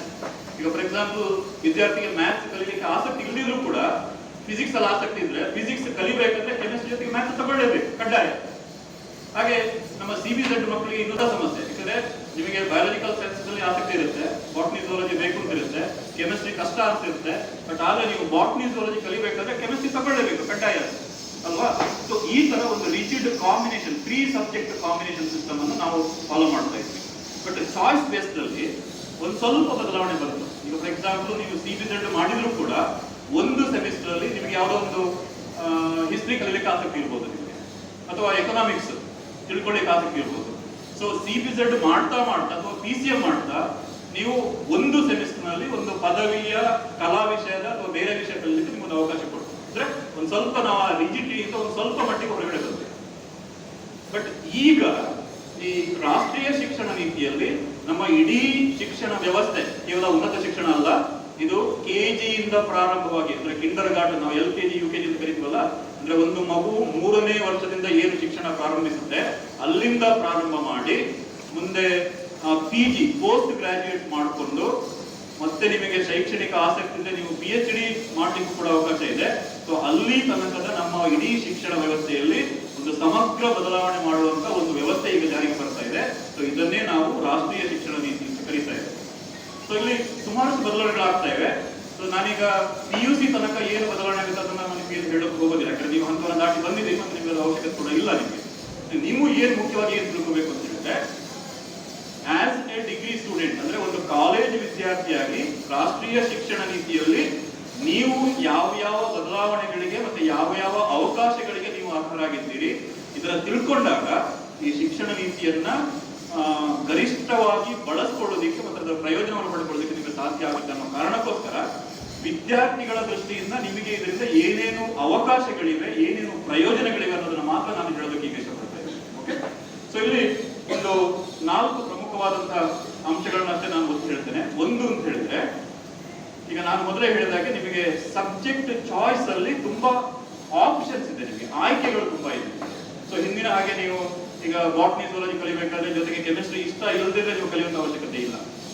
ಹಾಗೆ ನೀವು ಹಿಸ್ಟ್ರಿ ಎಕನಾಮಿಕ್ಸ್ ಅಂತ ನಿಮಗೆ ಪೊಲಿಟಿಕಲ್ ಸೈನ್ಸ್ ಬೇಡ ಅಂತ ನೀವು ಕಲಿಬೇಕಾಗಿಲ್ಲ, ಅಥವಾ ಹಿಸ್ಟ್ರಿ ಪೊಲಿಟಿಕಲ್ ಸೈನ್ಸ್ ಎಕನಾಮಿಕ್ಸ್ ಬೇಡ ಅಂತ ನೀವು ಕಲಿಯುವ ಅವಶ್ಯಕತೆ ಇಲ್ಲ. ಸೊ 3 ರಿಜಿಡ್ ಕಾಂಬಿನೇಷನ್ಗಳ ಬದಲು ನೀವು ನಿಮ್ಮ ಏನು ಮುಖ್ಯ ಅಧ್ಯಯನ ವಿಷಯ ಇದೆಯಲ್ವಾ, ಅಂದ್ರೆ ನೀವು BA ಆರ್ಟ್ಸ್ ಅಲ್ಲಿ ಆಸಕ್ತಿ ಕಲಾ ವಿಭಾಗದ ವಿದ್ಯಾರ್ಥಿಗಳು, ನೀವು ನಿಮಗೆ ಆಸಕ್ತಿ ಯಾವ್ದಾದ್ರು 2 ವಿಷಯಗಳನ್ನ ತಗೋಬಹುದು. ನೀವು ಈಗ ನಿಮಗೆ ಹಿಸ್ಟ್ರಿ ಆಸಕ್ತಿ ಇದೆ, ಚರಿತ್ರೆ ಕಲಿಬೇಕು ನೀವು, ಸೊ ಚರಿತ್ರೆ ತಗೊಳ್ಳಿ. ಜೊತೆಗೆ ನಿಮಗೆ ಅರ್ಥಶಾಸ್ತ್ರ ಬೇಕಾ ಅಥವಾ ರಾಜ್ಯಶಾಸ್ತ್ರ ಬೇಕಾ ಅಥವಾ ಬೇರೆ ಯಾವುದೋ ವಿಷಯ ಬೇಕಾ, ಕನ್ನಡ ಕಲಿಬೇಕಾ, ತಗೊಳ್ಳಿ. So you have to choose any 2 as your core subjects. ಅರ್ಥ ಆಗ್ತಿದೆಯಾ? ಸೊ ಯಾವ್ದಾದ್ರು 2 ತಗೋಬೇಕು ನೀವು. ಈಗ ಹಿಸ್ಟ್ರಿ ತಗೊಂಡ್ರೆ ಎಕನಾಮಿಕ್ಸ್ ತಗೋಬೇಕು ಅಂತಿಲ್ಲ, ಹಿಸ್ಟ್ರಿ ತಗೊಂಡ್ರೆ ಪೊಲಿಟಿಕಲ್ ಸೈನ್ಸ್ ತಗೋಬೇಕು ಅಂತಿಲ್ಲ. ಆ ಕಲಾ ವಿಷಯಗಳ ಒಟ್ಟು ಸಬ್ಜೆಕ್ಟ್ ಇದೆಯಲ್ವಾ, ಅದರಲ್ಲಿ ಯಾವ್ದಾದ್ರು 2 ನೀವು ಆಯ್ಕೆ ಮಾಡಿಕೊಂಡ್ರೆ ಅದು ನಿಮ್ಮ ಅಧ್ಯಯನದ ಮುಖ್ಯ ವಿಷಯ ಆಗುತ್ತೆ. ಸೊ ಅದರ ಜೊತೆಗೆ ನೀವು ಇತರ ಸಬ್ಜೆಕ್ಟ್ ಅನ್ನ ಕಲಿಬೇಕಾಗುತ್ತೆ, ಅದರ ಬಗ್ಗೆ ಸುಧಾಕರ್ ಅಂತ ಹೇಳ್ತಾರೆ. ಸೊ ಒಂದು ಈ ರಿಜಿಡ್ 3 ಸಬ್ಜೆಕ್ಟ್ ಕಾಂಬಿನೇಷನ್ ಸಿಸ್ಟಮ್ ಗಿಂತ ನಾವು ಹೊರಗಡೆ ಬಂದಿದ್ದೇವೆ. So you can choose any 2 subjects of your choice from the core discipline of your study. ಅಂದ್ರೆ ಕಲಾ ವಿಭಾಗದ ವಿದ್ಯಾರ್ಥಿಗಳು ಕಲಾ ವಿಷಯಕ್ಕೆ ಸಂಬಂಧಪಟ್ಟ 2 ಮುಖ್ಯ ವಿಷಯ ತಗೊಂಡ್ರೆ ಸಾಕು. ಅದೇ ವಿಜ್ಞಾನಕ್ಕೆ ಬಂದಾಗ ವಿಜ್ಞಾನ ವಿಷಯಕ್ಕೆ ನೀವು ಕೆಮಿಸ್ಟ್ರಿ ಬಿಟ್ಟು ನೀವು ಬರೀ ಬಾಟ್ನಿ ಝೂಲಜಿ ಮಾತ್ರ ತಗೋಬಹುದು. ನೀವು ಅರ್ಥ ಆಗ್ತಿದೆಯಾ? ಸೊ ಫಿಸಿಕ್ಸ್ ಮ್ಯಾಥ್ಸ್ ತಗೋಬಹುದು, ಫಿಸಿಕ್ಸ್ ಕಂಪ್ಯೂಟರ್ ಸೈನ್ಸ್ ತಗೋಬಹುದು. ಸೊ ಈ ತರ ಆಯ್ಕೆಗಳಿದೆ. ಸೊ ಆ ರಿಜಿಡ್ ಸಬ್ಜೆಕ್ಟ್ ಕಾಂಬಿನೇಷನ್ ಇಲ್ಲ ಈಗ. ಇದು ಒಂದು ಪ್ರಮುಖವಾದಂತಹ ಬದಲಾವಣೆ. ಓಕೆ, ಎರಡನೇದು, ಹಿಂದೆ ನೀವು ಒಂದು ಸಲ ಡಿಗ್ರಿಗೆ ಅಡ್ಮಿಷನ್ ಮಾಡಿಸ್ಕೊಂಡ್ರೆ 3 ವರ್ಷ ನೀವು ಅದನ್ನ ಸಂಪೂರ್ಣಗೊಳಿಸಿ ಹೋದ್ರೆ ಮಾತ್ರ ನಿಮಗೊಂದು ಪದವಿ ಪ್ರಮಾಣ ಪತ್ರ ಸಿಗ್ತಾ ಇದೆ. ಮಧ್ಯದಲ್ಲಿ ಬೇರೆ ಬೇರೆ ಕಾರಣಗಳಿಗೋಸ್ಕರ ನೀವು ಡಿಸ್ಕಂಟಿನ್ಯೂ ಮಾಡಿದ್ರೆ, ಅಂದ್ರೆ ನಿಮ್ಮ ವಿದ್ಯಾಭ್ಯಾಸವನ್ನ ಅರ್ಧದಲ್ಲಿ ಬಿಟ್ಟು ಹೋದ್ರೆ ನಿಮ್ಗೆ ಯಾವುದೇ ಒಂದು ಸರ್ಟಿಫಿಕೇಟ್ ಅಥವಾ ಪ್ರಮಾಣ ಪತ್ರ ಸಿಗ್ತಾ ಇರಲಿಲ್ಲ. ಮತ್ತೆ ಒಂದ್ ಸ್ವಲ್ಪ ವರ್ಷ ಆದ್ಮೇಲೆ ಮತ್ತೆ ವಾಪಸ್ ಬಂದು ಸಪೋಸ್ ನೀವು ಡಿಗ್ರಿ ಕಂಟಿನ್ಯೂ ಮಾಡ್ಬೇಕು ಅಂತ ನಿಮ್ಗೆ ಇಷ್ಟ ಇದ್ರು ಕೂಡ ಅದಕ್ಕೆ ಅವಕಾಶಗಳು ತುಂಬಾ ಕಡಿಮೆ ಇತ್ತು, ಮತ್ತೆ ಸ್ವಲ್ಪ ಕಷ್ಟ ಇದೆ. ಬಟ್ ಈ ವ್ಯವಸ್ಥೆಯಲ್ಲಿ ಅದಿಲ್ಲ. ಸೊ ಇಲ್ಲಿ ಏನ್ ಮಾಡಿದ್ದಾರೆ ಅಂತ ಹೇಳಿದ್ರೆ, ಒಂದು ಆ ಅಪ್ರೋಪ್ರಿಯೇಟ್ ಲೆವೆಲ್ಗೆ ನಿಮಗೆ ಸರ್ಟಿಫಿಕೇಶನ್ಸ್ ಕೊಡ್ತಾರೆ. ಈಗ ಉದಾಹರಣೆ ಹೇಳ್ತಾನೆ, ಈಗ ಫಸ್ಟ್ ಇಯರ್ಗೆ ನೀವು ಆಸಕ್ತಿಯಿಂದ ಬಂದು ಇಲ್ಲಿ ಸೇರ್ಕೊಳ್ತೀರಿ. ಬಟ್ 2 ಸೆಮಿಸ್ಟರ್ ಆದ್ಮೇಲೆ ನಿಮ್ಗೆ ಯಾವುದೋ ಕಾರಣಕ್ಕೋಸ್ಕರ ನಿಮ್ಮ ಪದವಿಯನ್ನ ಮುಂದೆ ತಗೊಂಡು ಹೋಗ್ಲಿಕ್ಕೆ ಸಾಧ್ಯ ಆಗೋದಿಲ್ಲ. ಸೊ ನೀವು ಬಿಡ್ತೀರಿ. ಇದನ್ನ ನಾವು ಡ್ರಾಪ್ ಔಟ್ ಅಂತ ಕರೀತಾರೆ. ಈಗ ಹೊಸ ಲ್ಯಾಂಗ್ವೇಜ್ ಅಲ್ಲಿ ಎಕ್ಸಿಟ್ ಅಂತ ಕರೀತೀವಿ. ಅಂದ್ರೆ ನೀವು ಕಾಲೇಜಿಂದ ಹೊರಗಡೆ ಹೋಗ್ತೀರಿ. ಬಟ್ ಮೊದಲ ವ್ಯವಸ್ಥೆಯಲ್ಲಿ ನಿಮಗೆ ಆಗ ಏನು ಸರ್ಟಿಫಿಕೇಟ್ ಕೊಡ್ತಾ ಇರಲಿಲ್ಲ. ಇವಾಗ ಜಸ್ಟ್ ಡ್ರಾಪ್ ಔಟ್ ಅಷ್ಟೇ, ನೀವು ಪದವಿಯನ್ನು ಅರ್ಧದಲ್ಲಿ ಬಿಟ್ಟವರು ಅಷ್ಟೇ. ಈಗ ಹಾಗಿಲ್ಲ. ನೀವು ಈಗ 2 ಸೆಮಿಸ್ಟರ್ ನ ಮುಗಿಸ್ಕೊಂಡು, ಫಸ್ಟ್ ಸೆಮಿಸ್ಟರ್ ಸೆಕೆಂಡ್ ಸೆಮಿಸ್ಟರ್ ಮುಗಿಸ್ಕೊಂಡು ಒಂದು ವೇಳೆ ಡಿಸ್ಕಂಟಿನ್ಯೂ ಮಾಡ್ತೀನಿ ಅಂತ ಆದ್ರೆ ಆಗ ನಿಮಗೊಂದು ಸರ್ಟಿಫಿಕೇಟ್ ಕೋರ್ಸ್ ಅಂತ ಕೊಟ್ಟು ನಿಮಗೊಂದು ಸರ್ಟಿಫಿಕೇಟ್ ಕೊಡ್ತಾರೆ. ಅರ್ಥ ಆಗ್ತಿದೆಯಾ? ಸೊ ಆ 1 ವರ್ಷ ಕಲ್ತಿದ್ದಕ್ಕೆ ನಿಮಗೊಂದು ಪ್ರಮಾಣ ಪತ್ರ ಸಿಗುತ್ತೆ. ಸೊ ಅದರ ಆಧಾರದ ಮೇಲೆ ನೀವು ಏನಾದ್ರು ಉದ್ಯೋಗಗಳಿಗೆ ಟ್ರೈ ಮಾಡಬಹುದು. ಸೊ ಆಯ್ತು, ಫಸ್ಟ್ ಇಯರ್ ಮುಗಿಸಿದ್ರಿ, 3rd year 4th year continue semester continue ಮಾಡ್ತೀರಿ, ಅಂದ್ರೆ 2ನೇ ವರ್ಷ ಕಂಪ್ಲೀಟ್ ಮಾಡ್ತೀರಿ. 4 ಸೆಮಿಸ್ಟರ್ ಆದ್ಮೇಲೆ ನೀವು ಮತ್ತೆ ಬಿಡ್ತೀರಿ ಅಂತ ಆದ್ರೆ ಆಗ ನಿಮಗೊಂದು ಡಿಪ್ಲೊಮಾ ಅಂತ ಕೊಡ್ತಾರೆ. ಅಂದ್ರೆ ನೀವು ಒಂದು ಡಿಪ್ಲೊಮಾ ಮಾಡಿದ ಹಾಗೆ ಒಂದು ಡಿಪ್ಲೊಮಾ ಸರ್ಟಿಫಿಕೇಟ್ ಸಿಗುತ್ತೆ. ಬಟ್ ನೀವು 6 ಸೆಮಿಸ್ಟರ್ ಕಂಪ್ಲೀಟ್ ಮಾಡಿದ್ರೆ ಆಗ ನಿಮ್ಮ ಪದವಿ ಸಂಪೂರ್ಣ ಆದಾಗ ನಿಮಗೆ ಡಿಗ್ರಿ ಸರ್ಟಿಫಿಕೇಟ್ ಕೊಡ್ತಾರೆ. ಅರ್ಥ ಆಗ್ತಿದೆಯಾ? So you are a graduate. ಇಲ್ಲಿ ಇನ್ನೊಂದು ಗೊಂದಲ ಇದೆ. ಈಗ ಕೆಲವು ಕಡೆ ಏನ್ ಬರ್ತಾ ಇದೆ ಅಂತ ಹೇಳಿದ್ರೆ, ಹೊಸ ಶಿಕ್ಷಣ ನೀತಿಯಲ್ಲಿ ಪದವಿ 4 ವರ್ಷ, ಅಂದ್ರೆ ನೀವು ಹಿಂದೆ 3 ವರ್ಷಕ್ಕೆ ಡಿಗ್ರಿ ಕೊಡ್ತಾ ಇದ್ರು, ಈಗ ನೀವು 4 ವರ್ಷ ಕಡ್ಡಾಯ ಆಗುತ್ತಂದ್ರೆ ಮಾತ್ರ ನಿಮಗೆ ಡಿಗ್ರಿ ಸಿಗುತ್ತೆ ಅಂತ ಹೇಳಿ ಒಂದು ತಪ್ಪು ಕಲ್ಪನೆ ಇದೆ. ದಯವಿಟ್ಟು ತಿಳ್ಕೊಳ್ಳಿ, ಪದವಿ 4 ವರ್ಷ ಅಲ್ಲ, ಪದವಿ 3 ವರ್ಷ. ಅರ್ಥ ಆಗ್ತಿದೆಯಾ? ಸೊ ನೀವು 6 ಸೆಮಿಸ್ಟರ್ ಅನ್ನ ಯಶಸ್ವಿಯಾಗಿ ಮುಗಿಸಿದ್ರೆ ನಿಮಗೆ ಡಿಗ್ರಿ ಕೊಡ್ತಾರೆ. You are eligible for a graduation certificate, you are a graduate, ನೀವು ಪದವೀಧರು ನೀವು. ಬಟ್ ಇಲ್ಲಿ ಇನ್ನೊಂದು ಆಯ್ಕೆ ಏನಿದೆ ಅಂತ ಹೇಳಿದ್ರೆ, ಒಂದು ವೇಳೆ ನೀವು ಇಷ್ಟಪಟ್ಟಲ್ಲಿ 4ನೇ ವರ್ಷದ ಪದವಿಯನ್ನ ನೀವು ಮುಂದುವರಿಸಬಹುದು. You can continue. ಅಂಡ್ 4ನೇ ವರ್ಷ ಕೂಡ ನೀವು ಕಂಟಿನ್ಯೂ ಮಾಡಿದ್ರೆ ನಿಮಗೊಂದು ಆನರ್ಸ್ ಪದವಿ ಅಂತ ಕೊಡ್ತಾರೆ. ಈಗ ನೀವು BA 4 ವರ್ಷ ಕಂಟಿನ್ಯೂ ಮಾಡಿದ್ರೆ ನಿಮ್ಮ ಪದವಿಗೆ ಒಂದು ಕಿರೀಟ ಜಾಸ್ತಿ ಆಗುತ್ತೆ. Instead of ordinary graduate you are a honours graduate. ಅರ್ಥ ಆಗ್ತಿದೆಯಾ? BA ಆನರ್ಸ್ ಅಂತ ಒಂದು ಪದವಿ ಕೊಡ್ತಾರೆ, ಅದು 4 ವರ್ಷದ ಪದವಿ. ಬಟ್ ಅದು ಕಡ್ಡಾಯ ಅಲ್ಲ. ನೀವು ಸೇರಿದಾಗ 4 ವರ್ಷ ಇದ್ರೆ ಮಾತ್ರ ನಿಮಗೆ ಪದವಿ ಸರ್ಟಿಫಿಕೇಟ್ ಕೊಡುವಂತ ತಪ್ಪು ಕಲ್ಪನೆ ಬೇಡ ನಿಮಗೆ. ಆಯ್ತಾ? ಸೊ ಈಗ ಕೇಳಬಹುದು, ಈ 4 ವರ್ಷ ಆನರ್ಸ್ ಮಾಡಿದ್ರೆ ಏನು ಪ್ರಯೋಜನ ಅಂತ ಹೇಳಿ. ನಿಮಗೆ ಮುಂದೆ ಉನ್ನತ ಶಿಕ್ಷಣವನ್ನ ಮುಂದುವರಿಸಲಿಕ್ಕೆ ಆಸಕ್ತಿ ಇದ್ರೆ, ನಿಮಗೆ ಮುಂದೆ ಸ್ನಾತಕೋತ್ತರ ಪದವಿ ಮಾಡಬೇಕು, ಮುಂದೆ PhD ಮಾಡಬೇಕು ಅಂತೆಲ್ಲ ಆಸೆ ಇದ್ರೆ, ನೀವು ಆನರ್ಸ್ ಮಾಡಿ 4 ವರ್ಷ ಆನರ್ಸ್ ಮಾಡಿದ್ರೆ ಮುಂದೆ ನೀವು PhDಗೆ ನೇರವಾಗಿ ಪ್ರವೇಶ ಪಡ್ಕೊಳ್ಳಿಕ್ಕೆ ಕೂಡ ಅವಕಾಶಗಳು ಬರ್ತಾ ಇದೆ. ಸೊ ಮುಂದೆ PhD ಹೇಗಿತ್ತು, ನೀವು ಸಂಶೋಧನೆ ಮಾಡಬೇಕಿದ್ರೆ 3 ವರ್ಷ ಪದವಿ ಮಾಡಿ, 2 ವರ್ಷ ಸ್ನಾತಕೋತ್ತರ ಪದವಿ ಮಾಡಿ, MBA MSc ಮಾಡಿ ಮುಂದೆ ನೀವು PhDಗೆ ಹೋಗಬೇಕಾಗಿತ್ತು. ಬಟ್ ಈಗ ಆಗ 5 ವರ್ಷದ ನಂತರ ನಿಮಗೆ PhDಗೆ ಹೋಗ್ಲಿಕ್ಕೆ ಅವಕಾಶ, ಅಂದ್ರೆ ಉನ್ನತ ಶಿಕ್ಷಣಕ್ಕೆ ಸಂಶೋಧನೆಗೆ ಹೋಗ್ಲಿಕ್ಕೆ ಅವಕಾಶ ಇತ್ತು. ಈಗ after 4 years you will be eligible to pursue a PhD degree. ಯಾವುದೇ ವಿಶ್ವವಿದ್ಯಾಲಯ ಸೇರಿ ಅಥವಾ ಸಂಶೋಧನಾ ಸಂಸ್ಥೆ ಸೇರಿ ನೀವು PhD ಮಾಡಲಿಕ್ಕೆ ನಿಮಗೆ ಅವಕಾಶ ಬರುತ್ತೆ. ಅಥವಾ ನೀವು ಪೋಸ್ಟ್ ಗ್ರಾಜುಯೇಟ್ ಮಾಡೋದಿದ್ರೆ 4 ವರ್ಷದ ನಂತರ ನೀವು 1 ವರ್ಷ PG ಕೋರ್ಸ್ ಬರುತ್ತೆ. ಈಗ ಸೊ 1 ವರ್ಷಕ್ಕೆ ನಿಮಗೆ MSc ಆಗುತ್ತೆ. ಹಾಗಂತ ಹೇಳಿ ನೀವು 3 ವರ್ಷಕ್ಕೆ ಬಿಟ್ಟರೆ ನಿಮಗೆ PG ಮಾಡಲಿಕ್ಕೆ ಅವಕಾಶ ಇಲ್ವಾ? ಅದು ಕೂಡ ಇದೆ. After 3 years you can join 2 year PG course. ಅಂದ್ರೆ ಸಿಸ್ಟಮ್ ಇಸ್ ವೆರಿ ಫ್ಲೆಕ್ಸಿಬಲ್, ತುಂಬಾ ರಿಜಿಡಿಟಿ ಇಲ್ಲ. ನೀವು 3 ವರ್ಷ ಡಿಗ್ರಿ ಮಾಡಿ 2 ವರ್ಷ PG ಮಾಡಿ PhDಗೆ ಹೋಗ್ಬೇಕು ಅಂತಿಲ್ಲ. 4 ವರ್ಷ ಆನರ್ಸ್ ಡಿಗ್ರಿ ಮಾಡಿ, ಅಲ್ಲಿ ಆನರ್ಸ್ ಅಲ್ಲೂ ಕೂಡ 2 ಸಿಸ್ಟಮ್ ಬರ್ತಾ ಇದೆ. ಈ 4ನೇ ವರ್ಷದಲ್ಲಿ you will have a honours programme with some research studies. ನೀವು ಅಲ್ಲಿ ಸಂಶೋಧನೆ ಮಾಡಿ ಒಂದು ಪ್ರಬಂಧ ಎಲ್ಲ ಮಂಡನೆ ಮಾಡಿ ನೀವು ಆನರ್ಸ್ ಪಡೆಯೋದಿದ್ರೆ ಆಗ ನೀವು PhDಗೆ ಹೋಗ್ಲಿಕ್ಕಾಗುತ್ತೆ. ಇಲ್ಲದೇ ಇದ್ರೆ ನೀವು 1 ವರ್ಷದ PGಗೆ ಹೋಗ್ಲಿಕ್ಕಾಗುತ್ತೆ. ಸೊ ನಿಮಗೆ ನಿಮ್ಮ ಅವಕಾಶಗಳ ಬಾಗಿಲಿದೆಯಲ್ಲ ಅದು ಈಗ ವಿಶಾಲವಾಗಿದೆ. ಹಿಂದೆ ತುಂಬಾ ಸಪೂರ ದಾರಿ ಇತ್ತು, ಈಗ ಅವಕಾಶಗಳ ಹೆಬ್ಬಾಗಿಲು ನಿಮಗೆ ಹೆದ್ದಾರಿ ಮೇಲೆ ಇದೆ ನಿಮಗೆ. So you have plenty of opportunities and flexibility, this very important. Correct ಆಗ್ತಿದೆಯಾ? ಆಮೇಲೆ 2ನೇ ಮುಖ್ಯ ವಿಷಯ ಅಂತಂದ್ರೆ, ಆಯ್ತು ಈಗ ನೀವು ಫಸ್ಟ್ ಇಯರ್ ಆದ್ಮೇಲೆ ಒಂದು ಸರ್ಟಿಫಿಕೇಟ್ ತಗೊಂಡು ಬಿಡ್ತೀರಿ. ನೀವು ಒಂದು 2 ವರ್ಷ ಆದ್ಮೇಲೆ ನಿಮಗೆ ಮತ್ತೆ ಡಿಗ್ರಿ ಕಂಟಿನ್ಯೂ ಮಾಡ್ಬೇಕು ಅಂತ ಆಗುತ್ತೆ. ಆಗ ನೀವು ವಾಪಸ್ ಬರಬಹುದು, ಬಂದು ನೀವು ಎಲ್ಲಿ ನಿಲ್ಲಿಸಿದೀಗ ಅಲ್ಲಿಂದ ನೀವು ಮುಂದುವರಿಸಬಹುದು. ಅರ್ಥ ಆಗ್ತಿದ್ಯಾ? ಅದು ಮತ್ತೆ ನೀವು ಈಗ ಈ ಕಾಲೇಜ್ನಲ್ಲಿ ಫಸ್ಟ್ ಸೆಮಿಸ್ಟರ್ ಸೆಕೆಂಡ್ ಸೆಮಿಸ್ಟರ್ ಮಾಡಿದ್ರೆ ಇಲ್ಲಿಗೆ ಬಂದು ಥರ್ಡ್ ಫೋರ್ತ್ ಕಂಟಿನ್ಯೂ ಮಾಡಬೇಕು ಅಂತಿಲ್ಲ. You can go to any other colleges. ಅರ್ಥ ಆಗ್ತಿದ್ಯಾ? ನಿಮ್ಮ ಪಕ್ಕದಲ್ಲಿ ಇರೋದು ಕಾಲೇಜ್ ಆಗಿರ್ಬೋದು, ಅಥವಾ ಹುಡುಗಿ ಮದುವೆಯಾಗಿ ಬೇರೆಲ್ಲ ಹೋಗಿರ್ಬೋದು, ನಿಮ್ಮ ಏನು ಅತ್ತೆ ಮನೆ ಮಾವ ಮನೆ ಪಕ್ಕ ಒಂದು ಕಾಲೇಜ್ ಇರ್ಬೋದು. ಸೊ ಅಲ್ಲಿ ಹೋಗಿ ನೀವು ನಿಮ್ಮ second year third year continue ಮಾಡಲಿಕ್ಕೆ ಅವಕಾಶ ಇದೆ. ಸೊ ಇದನ್ನ ನಾವು ಮಲ್ಟಿಪಲ್ ಎಂಟ್ರಿ ಮಲ್ಟಿಪಲ್ ಎಕ್ಸಿಟ್ ಅಂತ ಕರೀತೇವೆ. ಅಂದ್ರೆ ನೀವು ಬೇರೆ ಬೇರೆ ಹಂತದಲ್ಲಿ ಪದವಿಗೆ ಸೇರ್ಬೋದು, ಮತ್ತೆ ಬೇರೆ ಬೇರೆ ಹಂತದಲ್ಲಿ ಪದವಿಯನ್ನ ಬಿಡಬಹುದು. ಸೊ ಇದು ಇಷ್ಟು ಈ ರಾಷ್ಟ್ರೀಯ ಶಿಕ್ಷಣ ನೀತಿಯಲ್ಲಿ ನಿಮಗಿರುವಂತ ವಿಶೇಷ ಅವಕಾಶಗಳು. ಓಕೆ, ಸೊ ಇನ್ನು ಇದ್ರ ಬಗ್ಗೆ ನಾನು ಜಾಸ್ತಿ ಮಾತಾಡಲಿಕ್ಕೆ ಹೋಗೋದಿಲ್ಲ. ಮತ್ತೆ ನಿಮಗೆ ಅಲ್ಲಿ ಎಲೆಕ್ಟಿವ್ ಕೋರ್ಸಸ್ ಅಂತ ಬರುತ್ತೆ, ಅಂದ್ರೆ ಆಯ್ಕೆ ವಿಷಯಗಳು ಬರುತ್ತೆ, ಮತ್ತೆ ಸ್ಕಿಲ್ ಬೇಸ್ಡ್ ಕೋರ್ಸಸ್ ಬರುತ್ತೆ. ಈಗ ನಮಗೆ ಹಿಂದಿನ ವ್ಯವಸ್ಥೆಯಲ್ಲಿ ಸ್ವಲ್ಪ ಜ್ಞಾನ ಸಿಗ್ತಾ ಇತ್ತು. ನಾನು ಜ್ಞಾನ ಅಂತ ಕೂಡ ಕರೆಯೋದಿಲ್ಲ, it is only information. We have been filled with information, facts and figures ಸಿಗ್ತಾ ಇತ್ತು ನಮಗೆ. ಅದು ನಾಲೆಜ್ ಆಗೋದು ಯಾವಾಗ ಅಂತ ಹೇಳಿದ್ರೆ ಅದು ಆ ಫ್ಯಾಕ್ಟ್ಸ್ ಅಂಡ್ ಫಿಗರ್ಸ್ ಎಲ್ಲ ನಮ್ಮ ಮಿತ್ರಗಳಲ್ಲಿ ಪ್ರೋಸೆಸ್ಗೊಂಡು ಅದು ನಾಲೆಜ್ ಆಗುವಂಥದ್ದು. ಬಟ್ ಈಗಿನ ವ್ಯವಸ್ಥೆಯಲ್ಲಿ ಬರೀ ಜ್ಞಾನ ಇದ್ರೆ ಸಾಕಾಗೋದಿಲ್ಲ, ಬರೀ ಮಾಹಿತಿ ಇದ್ರೆ ಸಾಕಾಗೋದಿಲ್ಲ, ಆ ಮಾಹಿತಿಯನ್ನು ಬಳಸ್ಕೊಳ್ಳುವಂತಹ ಒಂದು ತಾಕತ್ತು ಬೇಕಲ್ವಾ? That is called as skills. ನಮಗೆ ಗೊತ್ತಿರೋದನ್ನ ನಾವು ಪ್ರಯೋಜನಕ್ಕೆ ಬರುವ ಹಾಗೆ ಬಳಸ್ಕೊಳ್ಳೋದಿದೆಯಲ್ಲ, ದಟ್ ಈಸ್ ಕಾಲ್ಡ್ ಸ್ಕಿಲ್ಸ್, ಕೌಶಲ್ಯ. ಸೊ ಈಗ ಜನ ಬರೀ ನಿಮ್ಮ ಮಾರ್ಕ್ಸ್ ಕ್ರೆಡಿಟ್ಸ್ ನೋಡಲ್ಲ, what the skill you have ಅಂತ ಕೇಳಿದ್ರೆ ಏನ್ ಕೌಶಲ್ಯಗಳಿದೆ ನಿಮ್ಮಲ್ಲಿ. ಈಗ ಫಾರ್ ಎಕ್ಸಾಂಪಲ್, ಸಿಂಪಲ್ ಎಕ್ಸಾಂಪಲ್, ನೀವೊಂದು ಕನ್ನಡ ಇಂಗ್ಲಿಷ್ 3 ವರ್ಷ ಡಿಗ್ರಿ ಮಾಡಿದ ನಂತರ ನಿಮಗೆ ಹೊರಗಡೆ ಹೋದ್ಮೇಲೆ ಆ ಭಾಷೆಯಲ್ಲಿ ಬೇರೆಯವರಿಗೆ ಅರ್ಥ ಆಗುವ ಹಾಗೆ ಮಾತನಾಡಲಿಕ್ಕೆ ಸಾಧ್ಯ ಆಗದೆ ಇದ್ರೆ ನೀವು ಭಾಷೆ ಗೊತ್ತ ಏನಾದ್ರು ಪ್ರಯೋಜನ ಇದೆಯಾ? ಸೊ ಭಾಷೆಯ ಬಗ್ಗೆ ನಿಮ್ಗೆ ಗೊತ್ತಿರ್ಬೋದು, ಹೀಗೆ ಮಾತಾಡಬೇಕು, ಹೀಗೆ ಸೆಂಟೆನ್ಸ್ ಮಾಡಬೇಕು, ಗ್ರಾಮರ್ ಹೀಗೆ ಇರಬೇಕು ನಿಮ್ಗೆ ಗೊತ್ತಿರ್ಬೋದು. That is the knowledge you have. But unless you are able to put it into practice, ಭಾಷೆ ಪ್ರಯೋಜನ ಬರುತ್ತೆ ನಿಮ್ಗೆ? ಇಲ್ಲ. ಅಥವಾ ಸ್ಫುಟವಾಗಿ ಒಂದು ಪ್ಯಾರಾಗ್ರಾಫ್ ಬರೀಲಿಕ್ಕೆ ಬರದೇ ಇದ್ರೆ ನಿಮಗೆ ಆ ಭಾಷೆ ಪ್ರಯೋಜನ ಇದೆಯಾ? So this is what I call as skill. So ನಿಮಗೆ ಜ್ಞಾನದ ಜೊತೆಗೆ ಏನ್ ಬೇಕು? ಕೌಶಲ್ಯಗಳು ಬೇಕಾಗುತ್ತೆ, ಸ್ಕಿಲ್ಸ್ ಬೇಕಾಗುತ್ತೆ. ಈಗ ಹೊಸ ಶಿಕ್ಷಣ ನೀತಿಯಲ್ಲಿ ಈ ರೀತಿಯ ಹಲವಾರು ರೀತಿಯ ಕೌಶಲ್ಯಗಳನ್ನ, ಸ್ಕಿಲ್ ಬೇಸ್ಡ್ ಕೋರ್ಸಸ್ ಅಂತ ಕರಿತೇವೆ ನಾವು. ಸೊ ಅದನ್ನ ಆಯ್ಕೆ ಮಾಡ್ಕೊಳ್ಳೋದಕ್ಕೆ ನಿಮ್ಗೆ ಅವಕಾಶ ಇದೆ. ಸೊ ನಿಮಗೆ ಸ್ಕಿಲ್ಸ್ ಸಿಗುತ್ತೆ, ನಾಲೆಜ್ ಸಿಗುತ್ತೆ, ಆಮೇಲೆ ಈ ರೀತಿಯ ಬೇರೆ ಬೇರೆ ಹಂತಗಳಲ್ಲಿ ಕೋರ್ಸ್ ಬಿಟ್ಟು ಹೋಗುವಂತ ಮತ್ತೆ ವಾಪಸ್ ಸೇರುವಂತ ಅವಕಾಶಗಳಿದೆ. ಆಮೇಲೆ ಮುಂದೆ ಉನ್ನತ ಶಿಕ್ಷಣಕ್ಕೆ ಹೋಗ್ಲಿಕ್ಕೆ ಸುಲಭ ದಾರಿಗಳಿವೆ. ಸೊ ಈ ಎಲ್ಲ ವ್ಯವಸ್ಥೆಗಳು ಇರುವ ಕಾರಣ ಒಂದು ಏನು ರಾಷ್ಟ್ರೀಯ ಶಿಕ್ಷಣ ನೀತಿ ಹಿಂದಿನ ಶಿಕ್ಷಣ ನೀತಿಗಿಂತ ಒಂದು ಸುಧಾರಿತ ವ್ಯವಸ್ಥೆ ಇದೆ. ಇಟ್ಸ್ ಅನ್ ಇಂಪ್ರೂವೈಸ್ಡ್ ವೆರ್ಷನ್ ಅಷ್ಟೇ ನಾನು ಹೇಳ್ತಾರೆ. ಓಕೆ, ಸೊ ಇದನ್ನ ಬಳಸ್ಕೊಳ್ಳಿ ಅಂತ ಹೇಳ್ತಾ, ಆಮೇಲೆ 2 ಪ್ರಮುಖ ತಪ್ಪು ಕಲ್ಪನೆ ಹೇಳಿದೆ. ಒಂದು, ಡಿಗ್ರಿ ಸೇರಿದ್ರೆ 4 ವರ್ಷ ಕಂಪ್ಲೀಟ್ ಮಾಡಲೇ ಡಿಗ್ರಿ ಸಿಗುತ್ತೆ ಅನ್ನೋ ಒಂದು ಕಲ್ಪನೆ ಬೇಡ.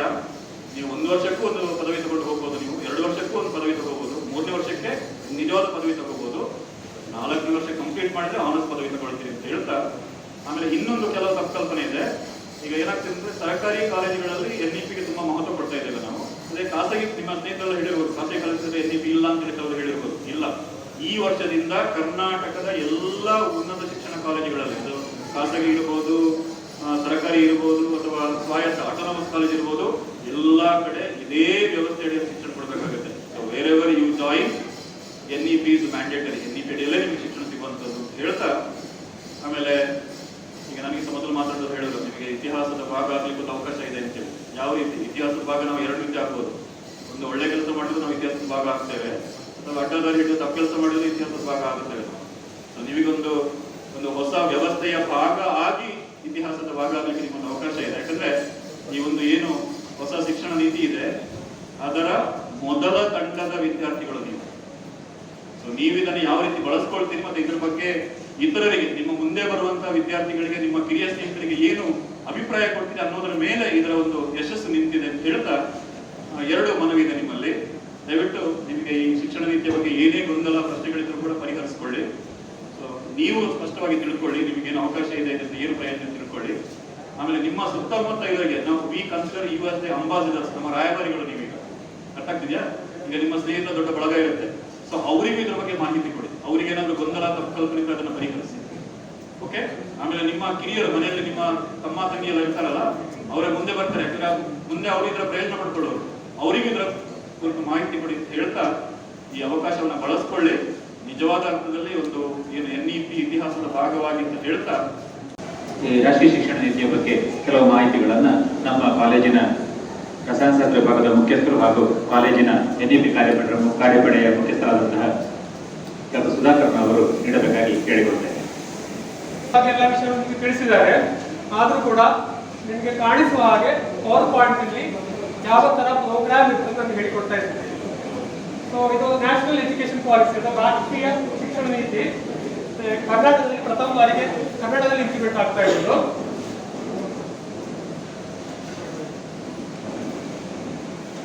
ಸೊ 2021-22 ಈ ವರ್ಷದಿಂದ ಫಸ್ಟ್ ಇಯರ್ಗೆ ಇಂಪ್ಲಿಮೆಂಟ್ ಆಗ್ತಾ ಇದೆ. ಅದು ಸರ್ಕಾರಿ ಕಾಲೇಜುಗಳು, ಪ್ರೈವೇಟ್ ಕಾಲೇಜುಗಳು, ಅಟಾನಮಸ್ ಕಾಲೇಜು ಎಲ್ಲ ಕಾಲೇಜುಗಳು ಇಂಪ್ಲಿಮೆಂಟ್ ಆಗ್ತಾ ಇದೆ. ಸರ್ಕಾರಿ ಕಾಲೇಜುಗಳಲ್ಲಿ ಮಾತ್ರ ಅಲ್ಲ, ಎಲ್ಲ ಕಾಲೇಜುಗಳು ಇಂಪ್ಲಿಮೆಂಟ್ ಆಗ್ತಾ ಇದೆ. And this programme is implemented after consultation and feedback from gram panchayat level to national level. ಎಲ್ಲರೂ ಕನ್ಸಲ್ಟೇಷನ್ ಮಾಡಿದ್ದಾರೆ ಮತ್ತೆ ಎಲ್ಲರ ಫೀಡ್ಬ್ಯಾಕ್ ತಗೊಂಡಿದ್ದಾರೆ. ಅದರ ಮೇಲೆ ಸಜೆಷನ್ ಮೇಲೆ ಎಲ್ಲವನ್ನೂ ಇನ್ಕಾರ್ಪೊರೇಟ್ ಮಾಡಿ ಇಂಪ್ಲಿಮೆಂಟ್ ಮಾಡಿದ್ದಾರೆ. ಸೊ ಉದ್ದೇಶ ಮೇನ್, ನಮ್ಮ ವಿದ್ಯಾರ್ಥಿಗಳು ಹೊರಗೆ ಬರುವಾಗ ಅವರಲ್ಲಿ ಸ್ಕಿಲ್ ಇರುವುದಿಲ್ಲ ಯಾವ ವಿಷಯದಲ್ಲಿ. ಒಂದು ಅವರ ಸ್ಕಿಲ್ ಡೆವಲಪ್ಮೆಂಟ್ ಮತ್ತೆ ನೈತಿಕತೆ, ರಾಷ್ಟ್ರ ಪ್ರೇಮ ಇಂತಹ ಭಾವನೆಗಳನ್ನು ಬೆಳೆಸೋಬೇಕಿದೆ. ಮತ್ತೆ ಅವರಲ್ಲಿರುವಂತಹ ಪೊಟೆನ್ಷಿಯಲ್ ಅನ್ನು ಗುರುತಿಸಿ ಅದನ್ನು ಡೆವಲಪ್ ಮಾಡುವಂತಹ ಉದ್ದೇಶ ಇದೆ ಪ್ರೋಗ್ರಾಮ್. ಮತ್ತೆ ಉದ್ಯೋಗ ಸಿಗುವಂತಹ ಕೋರ್ಸ್ಗಳಾಗಬೇಕು ಉದ್ದೇಶ. ನಿಮಗಿರುವಂತಹ ಬೆನಿಫಿಟ್ಸ್ ಅಂತಂದ್ರೆ, ಒಂದು ವಿದ್ಯಾರ್ಥಿಗೆ ಅವರಿಗೆ ಬೇಕಿದ್ದ ಕೋರ್ಸ್ ಸೆಲೆಕ್ಟ್ ಮಾಡಬೇಕು. Opportunity for students to choose the subject of interest. ಅವನ ಆಸಕ್ತಿ ಇರುವ ವಿಷಯವನ್ನು ಆಯ್ಕೆ ಮಾಡಿಕೊಳ್ಳೋದು. ಎರಡನೇದು, ಸ್ಟೂಡೆಂಟ್ಗೆ ಯಾವುದೇ ಕಾರಣದಿಂದ ಅಡಿಯಲ್ಲಿ ಬಿಟ್ಟು ಹೋಗಬೇಕಾಗಿ ಬಂದರೆ ಎಕ್ಸಾಂಪಲ್ 1 ವರ್ಷದವರೆಗೆ ಅಥವಾ 2 ವರ್ಷದವರೆಗೆ ಅಥವಾ 3 ವರ್ಷದವರೆಗೆ ಅಂದರೆ ಕಂಪ್ಲೀಟ್ ಮಾಡಿ ಹೋಗ್ಬೇಕು, ಕೋರ್ಸ್ ಪಾಸ್ ಆಗಿ ಹೋಗಬೇಕು. ಹಾಗಿದ್ರೆ ಅದೇ ಸ್ಟೇಜಿಂದ ಕಂಟಿನ್ಯೂ ಮಾಡಬೇಕಾಗ್ತದೆ. ಅದು ಕಂಟಿನ್ಯೂ ಮಾಡೋದಾದ್ರೆ ಸೇಮ್ ಇನ್ಸ್ಟಿಟ್ಯೂಷನ್ ಮಾಡಬೇಕಾಗಿಲ್ಲ. ಎಲ್ಲಿ ಅವರಿಗೆ ಕರ್ನಾಟಕದ ಸೌಕರ್ಯ ಆಗುತ್ತಾ ಆ ಇನ್ಸ್ಟಿಟ್ಯೂಷನ್ ಸೇರಿಕ್ಕೆ ಅವಕಾಶ ಇದೆ. ಮತ್ತೆ ಅವರಿಗೆ ಆಸಕ್ತಿ ಇರುವ ಫೀಲ್ಡಲ್ಲಿ ಅವರಿಗೆ ಎಕ್ಸೆಲ್ ಆಗ್ತದೆ, ಉನ್ನತ ಶ್ರೇಣಿಗೆ ಇರ್ಬೋದು. ಇದು ಅವಕಾಶಗಳು ಬೆನಿಫಿಟ್ಸ್. ಸೊ ಮೊದಲಿನ ಸಿಸ್ಟಮ್ ಅಲ್ಲಿ ನಿಮಗೆ ಇಂಥದೇ ಕಾಂಬಿನೇಷನ್ ಚೂಸ್ ಮಾಡಬೇಕು. For example PCF, HEK, HEP ಆ ಥರ ಸ್ಟ್ರಿಕ್ಟ್ ಇದಿತ್ತು, ರಿಜಿಡಿಟಿ ಇತ್ತು. ಈಗ ಆಗಿಲ್ಲ, ನಿಮಗೆ 2 ಸಬ್ಜೆಕ್ಟ್ಗಳ ಕಾಂಬಿನೇಷನ್ ಚೂಸ್ ಮಾಡಲಿಕ್ಕೆ ಅವಕಾಶ ಇದೆ. ಸೊ ಇದೀಗ ಪ್ರೋಗ್ರಾಮ್ ಸ್ಟ್ರಕ್ಚರ್ ನಾನು ಹೇಳ್ತಾ ಇರೋದು. ಒಂದು ಡಿಸಿಪ್ಲಿನ್ ಕೋರ್ ಅಂತ ಹೇಳ್ತಾರೆ, ಮೇನ್ ಸಬ್ಜೆಕ್ಟ್ಸ್. ಅದಕ್ಕೆ ಫಾರ್ ಎಕ್ಸಾಂಪಲ್ ಮೊದಲು PCM ಅಂತಿತ್ತು, ಸೈನ್ಸ್ ತಗೊಳ್ಬೇಕಾಗುತ್ತೆ. PCM ಅಂತ 3 ತಗೊಳ್ಬೇಕಾಗುತ್ತೆ. ಈಗ ಅದರಲ್ಲಿ ಯಾವ್ದಾದ್ರು 2 ಮಾತ್ರ ಸಬ್ಜೆಕ್ಟ್ ಸ್ಟ್ರೀಮ್ ನಿಮಗೆ ಕೊಡ್ತೇನೆ ಯಾವ್ದೆಲ್ಲ ಇದೆ ಅಂತೇಳಿ, ಅದರಿಂದ 2 ಕಾಂಬಿನೇಷನ್ ಮಾತ್ರ ತಗೊಂಡ್ರೆ ಸಾಕು. ಅದನ್ನು ಮೇಜರ್ ಸಬ್ಜೆಕ್ಟ್ ಡಿಸಿಪ್ಲಿನ್ ಕೋರ್ಸ್ ಅಂತ ಹೇಳ್ತಾರೆ. ಸೊ ಈಗ ಆ ಸಬ್ಜೆಕ್ಟ್ ಕನ್ಸೆಪ್ಟ್ ಇಲ್ಲ. BSc is a program, subject is called as a course. So subject course ಅಂತ ಹೇಳ್ತಾರೆ. ಅದಕ್ಕೆ chemistry course, physics course, history course, ಕೋರ್ಸ್ಗಳು ಅಂತ ಹೇಳ್ತಾರೆ. Okay, so student has to choose 2 subjects from discipline. ಅಂದ್ರೆ ಈಗ ಆರ್ಟ್ಸ್ ತಗೊಂಡ್ರೆ ಆರ್ಟ್ಸ್ ಡಿಸಿಪ್ಲಿನ್ ಇಂದ, ಹಿಸ್ಟರಿ, ಪೊಲಿಟಿಕಲ್ ಹಿಸ್ಟರಿ, ಎಕನಾಮಿಕ್ಸ್ ಆ ಥರ ಕಾಂಬಿನೇಷನ್ ತಗೊಳ್ಬಹುದು. ಸೈನ್ಸ್ ತಗೊಂಡ್ರೆ ಸೈನ್ಸ್ ಕಾಂಬಿನೇಷನ್ ಅಂತ. For example botany zoology, botany chemistry, physics mathematics, physics chemistry, mathematics chemistry ಯಾವ ಕಾಂಬಿನೇಷನ್ ಕೂಡ ತಗೊಳ್ಬಹುದು. ಅವನಿಗೆ ಆಸಕ್ತಿ ಇರುವ ಕಾಂಬಿನೇಷನ್ ಅವರಿಗೆ ತಗೊಳ್ಬಹುದು. ಅದೊಂದು ಅವಕಾಶ. ಓಕೆ, ಎರಡನೇದು, student has to choose an open elective. 2 major subjects ಆಯ್ತು. ಎರಡನೇದು ಓಪನ್ ಇಲೆಕ್ಟಿವ್ ಚೂಸ್ ಮಾಡಲಿಕ್ಕಿದೆ. ಓಪನ್ ಇಲೆಕ್ಟಿವ್ ಅಂತ ಬರ್ತದೆ. ಅದು ಪ್ರಥಮ 4 ಸೆಮಿಸ್ಟರ್ಗಳಿಗೆ ಬರ್ತದೆ. First semester, second semester, third semester, 4th ಸೆಮಿಸ್ಟರ್ಗಳಿಗೆ. ಸೊ ಪ್ರತಿ ಸೆಮಿಸ್ಟರ್ಗೆ ಬೇರೆ ಬೇರೆ ಓಪನ್ ಇಲೆಕ್ಟಿವ್ ಚೂಸ್ ಮಾಡಬೇಕು. ಸೊ ಅದು ಯೂನಿವರ್ಸಿಟಿ ಕೊಡ್ತಾರೆ, ಯಾವ್ದಾದ್ರು ಓಪನ್ ಇಲೆಕ್ಟಿವ್ ಓಪನ್ ಮಾಡ್ತಾರೆ. ಯೂನಿವರ್ಸಿಟಿ ನೋಟಿಫಿಕೇಶನ್ ಬಂದು ಆಗಬೇಕು. So student has to choose 1 open elective which is A subject for A course other than the subject must taken. ಈಗ ಮೇಜರ್ ಸಬ್ಜೆಕ್ಟ್ ಆಗಿ physics, mathematics ತಗೊಂಡಿದ್ರೆ physics ಮತ್ತು maths ಅನ್ನು open elective ಅಂತ ತಗೊಳ್ಳುವಾಗಿಲ್ಲ. ಅದು ಬಿಟ್ಟು ಬೇರೆ ಯಾವುದೇ ಸಬ್ಜೆಕ್ಟ್ ತಗೊಳ್ಬಹುದು. ಅಥವಾ ಫಿಸಿಕ್ಸ್, ಹಿಸ್ಟ್ರಿ, ಎಕನಾಮಿಕ್ಸ್ ತಗೊಂಡ್ರೆ ಹಿಸ್ಟ್ರಿ ಮತ್ತೆ ಎಕನಾಮಿಕ್ಸ್ ಓಪನ್ ಇಲೆಕ್ಟಿವ್ ಆಗುವುದಿಲ್ಲ. ಅದು ಬಿಟ್ಟು ಇತರ ಯಾವುದೇ ಸಬ್ಜೆಕ್ಟ್ ತಗೊಳ್ಬಹುದು. ಬಟ್ ತಗೊಳ್ಳುವಾಗ ಆ ತಗೊಂಡ ಸಬ್ಜೆಕ್ಟಿಗೆ ಸಪೋರ್ಟಿವ್ ಆಗಿರೋ ಸಬ್ಜೆಕ್ಟ್ ತಗೊಂಡ್ರೆ ಅವರಿಗೆ ಕಲೀಲಿಕ್ಕೂ ಈಸಿ ಆಗುತ್ತೆ. ಈಗ ಫಾರ್ ಎಕ್ಸಾಂಪಲ್ ಫಿಸಿಕ್ಸ್ ನವನಿಗೆ ಈಗ ಫಿಸಿಕ್ಸ್ ಮತ್ತೆ ಮ್ಯಾಥ್ಸ್, ಕೆಮಿಸ್ಟ್ರಿ ತಗೊಂಡಿದ್ದಾರೆ ತಿಳ್ಕೊಳ್ಳೋದು ಒಂದು ಎಕ್ಸಾಂಪಲ್. ಮೇಜರ್ ಆಗಿ ಫಿಸಿಕ್ಸ್ ಅಂಡ್ ಕೆಮಿಸ್ಟ್ರಿ. ಫಿಸಿಕ್ಸ್ಗೆ ಮ್ಯಾಥಮೆಟಿಕ್ಸ್ ಬೇಕಾಗುತ್ತೆ, ಕೆಮಿಸ್ಟ್ರಿಗೆ ಮ್ಯಾಥಮೆಟಿಕ್ಸ್ ಬೇಕಾಗುತ್ತೆ. ಇಲ್ಲಾಂದ್ರೆ ಕಲೀಲಿಕ್ಕೆ ಕಷ್ಟ ಆಗುತ್ತೆ. ಆವಾಗ ಈ can take mathematics as open elective to support the 2 subjects. ಅದು 4 ಸೆಮಿಸ್ಟರ್ ಮಾತ್ರ ಕಲೀಲಿಕ್ಕೆ ಇರ್ತದೆ. First 4 semester, first, second, third ಮತ್ತೆ ಫೋರ್ತ್. ಪುನಃ ಆ ಪ್ರತಿ ಸೆಮಿಸ್ಟರ್ ಅವರಿಗೆ ಸಬ್ಜೆಕ್ಟ್ ಓಪನ್ ಇಲೆಕ್ಟಿವ್ ಬದಲಾವಣೆ ಮಾಡಲಿಕ್ಕೆ ಅವಕಾಶ ಇದೆ. ಎಲ್ಲ 4 ಸೆಮಿಸ್ಟರ್ ಕೂಡ ತಗೊಂಡ ಸಬ್ಜೆಕ್ಟ್ ಅನ್ನೇ ಕಂಟಿನ್ಯೂ ಮಾಡಲಿಕ್ಕಾಗಿಲ್ಲ, ಪ್ರತಿ ಸಬ್ಜೆಕ್ಟ್ ಬದಲಾವಣೆ ಮಾಡಬಹುದು. ಮತ್ತೆ ಯಾವುದೇ ಸಬ್ಜೆಕ್ಟ್ ತಗೊಳ್ಳುವಾಗ ಪ್ರೀ ರಿಕ್ವಿಸೈಟ್ಸ್ ಅಂತ ಇರ್ತದೆ.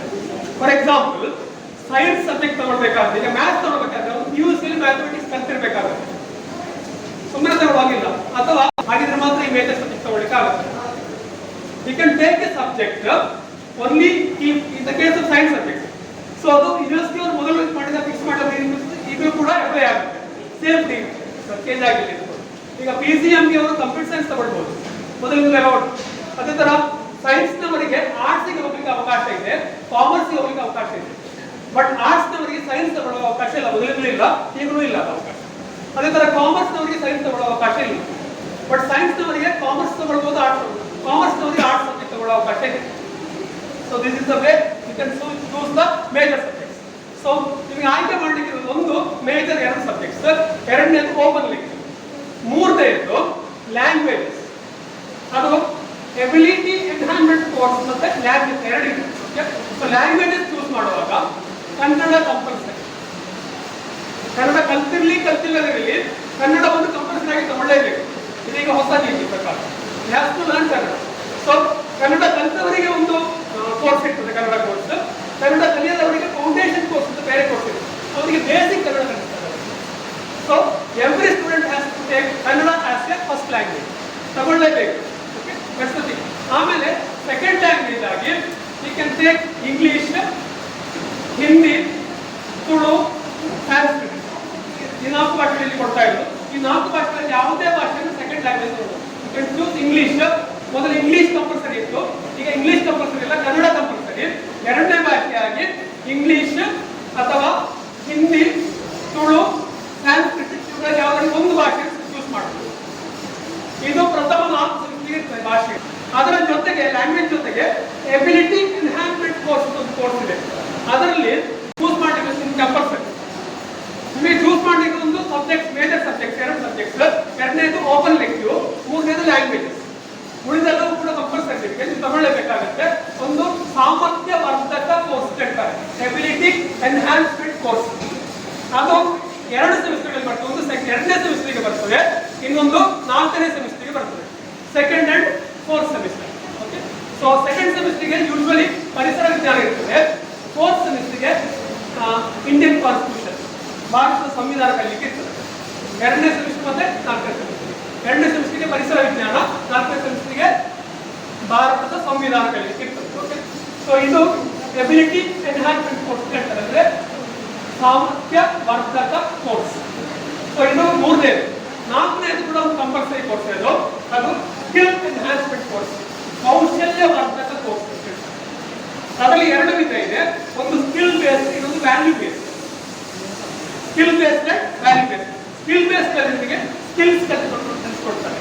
For example digital literacy, cyber crime ಬಗ್ಗೆ ಕಲಿಯೋದು, ಅಥವಾ ಆರ್ಟಿಫಿಷಿಯಲ್ ಇಂಟೆಲಿಜೆನ್ಸ್, ಅಥವಾ ಯೂನಿವರ್ಸಿಟಿ ಪ್ರಿಸ್ಕ್ರೈಬ್ ಮಾಡೋದು ಯಾವುದೇ ಸಬ್ಜೆಕ್ಟ್ ಇರ್ಬೋದು, ಅದು ಯೂನಿವರ್ಸಿಟಿ ಕೊಡ್ತದೆ ಸ್ಕಿಲ್ ಬೇಸ್ಡ್.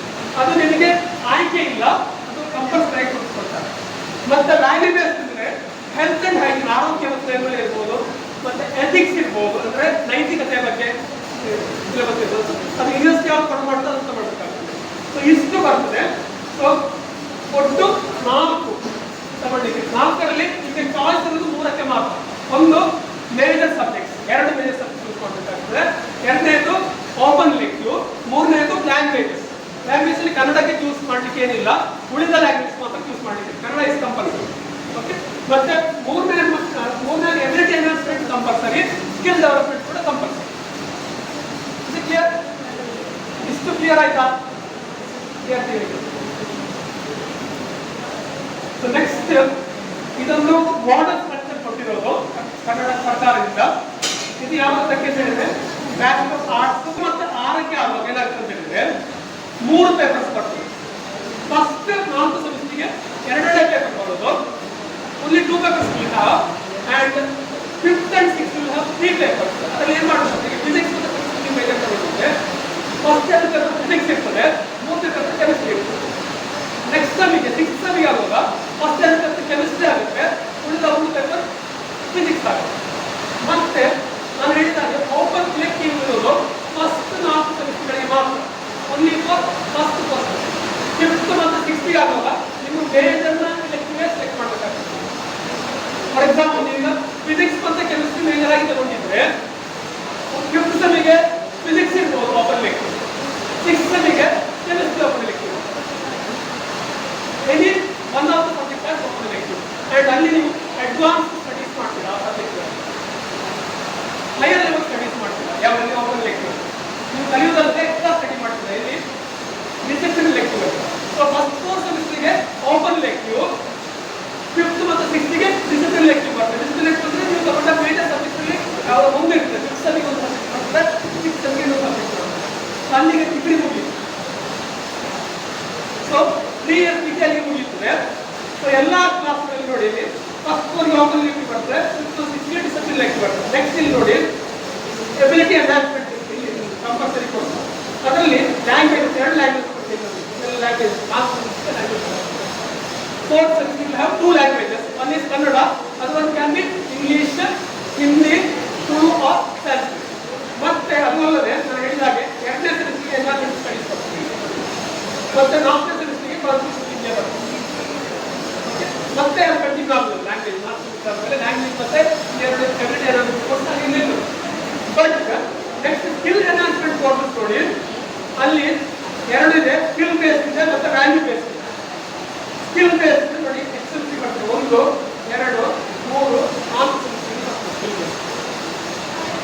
ಅದು ಕೋರ್ಸ್ ಯೂನಿವರ್ಸಿಟಿ ಸ್ಪೇರ್ ಮಾಡಿದ್ದು ನಾವು ಹಾಕಬೇಕಾಗುತ್ತೆ. ನೆಕ್ಸ್ಟ್ ಬರಲಿಲ್ಲ ಯೂನಿವರ್ಸಿಟಿ ನೋಟಿಫಿಕೇಶನ್ ಬಂದಾಗ ನಿಮಗೆ ತಿಳಿಸ್ತೇವೆ ಯಾವ ಕೋರ್ಸ್ ಕೊಡ್ತೇವೆ. ಮತ್ತೆ ಅದು ವ್ಯಾಲ್ಯೂ ಬೇಸ್ಡ್ ಅಲ್ಲಿ ನೋಡಿ ಹೆಲ್ತ್ ಅಂಡ್ ಹೈಜೀನ್ ಮತ್ತೆ ಸೋಷಿಯಲ್ ಎಮರ್ಜೆನ್ಸಿ ಲರ್ನಿಂಗ್ ಮತ್ತೆ NCC NSS ಇದೆಲ್ಲ ವ್ಯಾಲ್ಯೂ ಬೇಸ್ಡ್ ಅಲ್ಲಿ ಬರ್ತದೆ. NCC NSS ಮತ್ತೆ ಸ್ಪೋರ್ಟ್ಸ್ ಇದೆಲ್ಲ value based skill development compulsory ಕೊಡ್ತಾರೆ. ಇಲ್ಲಿ ನೋಡಿ ಇಲ್ಲಿ ಕೋರ್ಸ್ ಸೆಮಿಸ್ಟರ್ಗೆ ಹಾಕಿದ್ದಾರೆ, ಬಟ್ ಯೂನಿವರ್ಸಿಟಿ ಕೊಡುವಾಗ course ಸೆಮಿಸ್ಟರ್ಗೆ ಬರಬೇಕಾಗಿಲ್ಲ.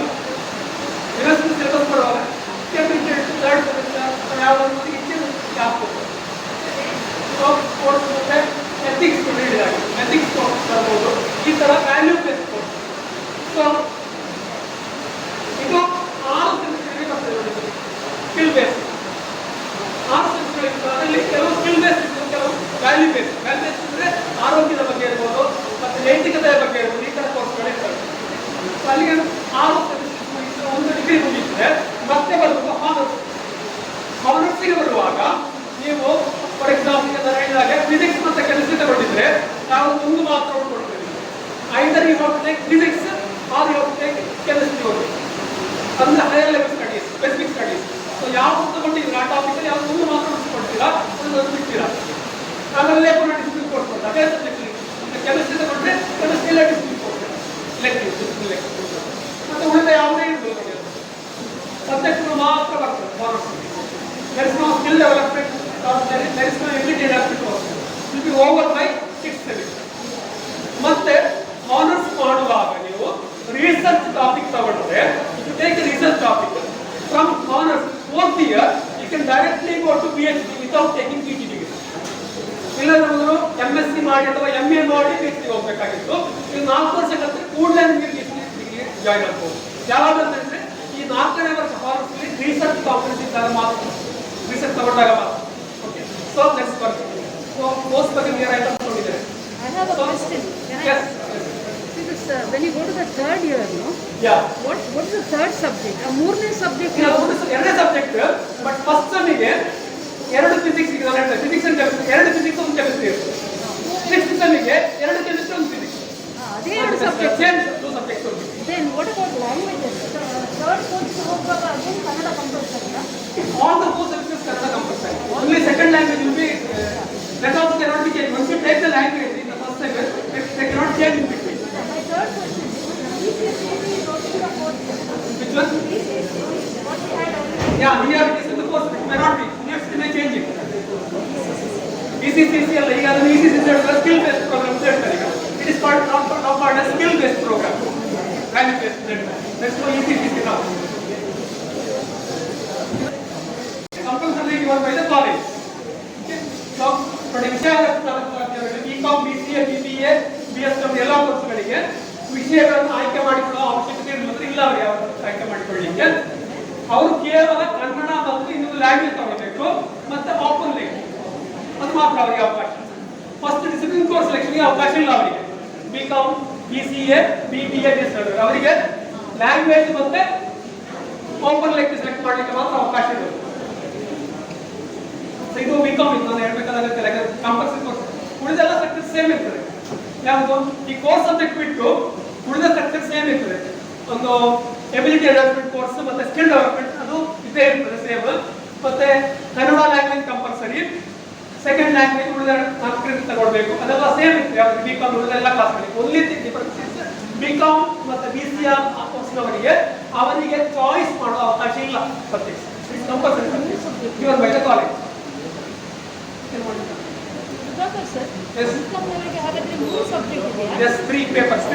It's called as 3 papers, not subjects. Commerce is a subject. Course, only papers. 3 papers.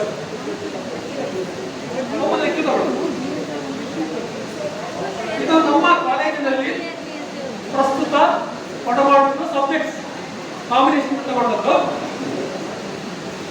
So BAಗೆ ಇತಿಹಾಸ, ಅರ್ಥಶಾಸ್ತ್ರ, ರಾಜ್ಯಶಾಸ್ತ್ರ, ಸಮಾಜಶಾಸ್ತ್ರ, ಐಚ್ಛಿಕ ಕನ್ನಡ, ಮನಃಶಾಸ್ತ್ರ, ಪತ್ರಿಕೋದ್ಯಮ, ಭೂಗೋಳಶಾಸ್ತ್ರ, ಐಚ್ಛಿಕ ಇಂಗ್ಲಿಷ್.